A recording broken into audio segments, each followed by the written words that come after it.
So, have any of you ever wanted to drive the whip around a mall filled to the brim with zombies, mowing down Zeds by the dozens as your kill count soars through the roof? Personally, I've always dreamed of doing this, and I have to say, it's freaking amazing. Oh, my car broke down. While the Dead Rising series remains on cold ice after a disappointing 4th game, I figure it's about time to put on something spicy and warm things up a bit. What in the world? Capcom truly had something special on their hands back in 2006 when they came up with the general idea for Dead Rising. A zombie game taking place in a mall where the player was free to do all of the things that would get them arrested in real life, including taking jailbait pictures for loads of experience points. Fantastic! The whole concept itself is inspired by the Dawn of the Dead movies, and depending on how old you are, this could mean the version from 1978, or the more recent version that doesn't make you look like an absolute fossil. Regardless, it's always a fun time when the developers themselves' primary motivation for creating a game is shoving in a metric assload of zombies for the players to kill. Tons and tons of zombies that we wanted to just make a game that is just chock full of zombies. It is unfortunate that the trend of the series is this increasingly lukewarm reception with each new sequel that comes out. I thought the second game was pretty phenomenal. The third was more of a fun-oriented next-generation refresh. And the 4th game? Well, we don't talk about the 4th game. Hello? Anyone there? Anyone there? Nope, I don't think so.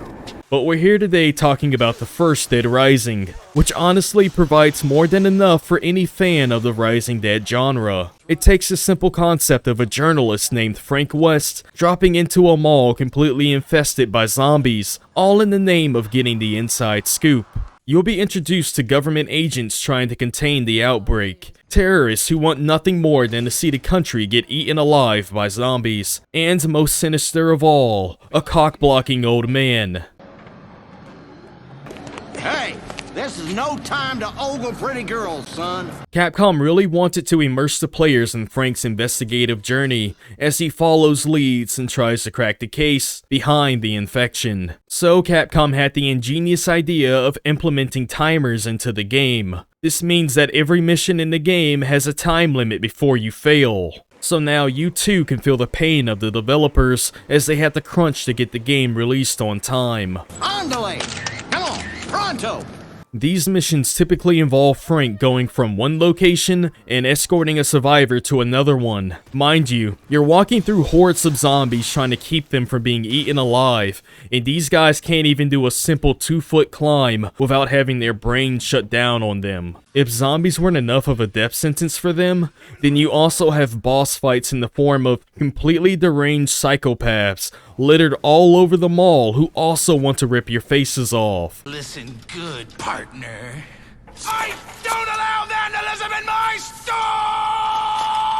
During one of these escort missions, I had the misfortune of running into an army jeep full of convicts with a mounted machine gun, immediately killing my survivor and chasing me around the tree for several minutes. After about the 57th circle I made around the tree, I figured I had about enough. So I killed them, stole their machine gun, and made sure to thank them for helping me with my cardio. But surprisingly enough, us Dead Rising fans are so used to the absolute devastation of failing 90% of our escort missions that we aren't even bothered by it anymore. Because we're here to dress up like Lego-headed Jedi Masters, creating our own master race of Lego-headed zombies. What we're really here to do is mow the lawn. We're here to play Tony Hawk Pro Skater because we don't know how to skate in real life. Experimenting with the countless ways of taking down the undead hordes is the entire core of the Dead Rising experience, picking up ordinary, everyday objects and turning them into instruments of absolute death and destruction. And I gotta admit that seeing oceans of red fill my screen with the tap of a button is just pure ecstasy. But the hook of the original Dead Rising games is their unabashed difficulty balancing that makes you want to rage throw your TV out of a window. Like 1 second you're just lollygagging around because the zombies are pushovers, and the next second, the zombies are going full Super Saiyan on you, or just going down on you. Even worse, you can accidentally trigger a boss fight while exploring all of the crazy sections of the mall, and get one hit killed out of nowhere. Oh, and by the way, you've been playing for 2 hours straight and never saved the game.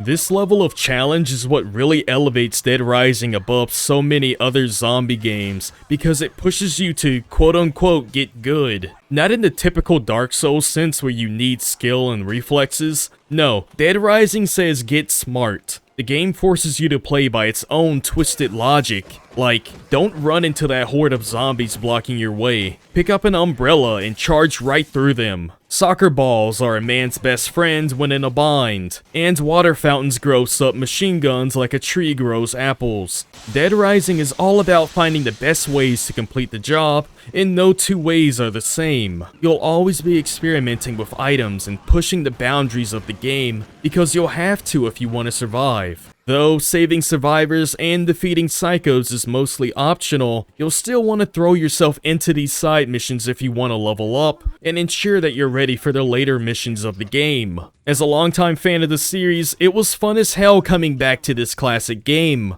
Not so much fun getting wrecked by jeep driving convicts though. Did I mention that these guys respawn almost every day of the game? But hey dude, I mean, getting wrecked and learning from your failures comes with the territory in a Dead Rising game. I miss this old style of game where there's not much hand-holding, and if you want to get good at it, then you need to experiment or read a few tips online. It almost seems like the only games that do that these days are the Dark Souls games, so coming back to Dead Rising was like a breath of fresh air. Anyway, if you liked today's video, then make the like button sparkle and comment your thoughts below. Heck, maybe even click the subscribe button if you like cringing to my videos. Anyway, this is Rage Watch, and thanks for listening to me ramble. Bye, have a great time.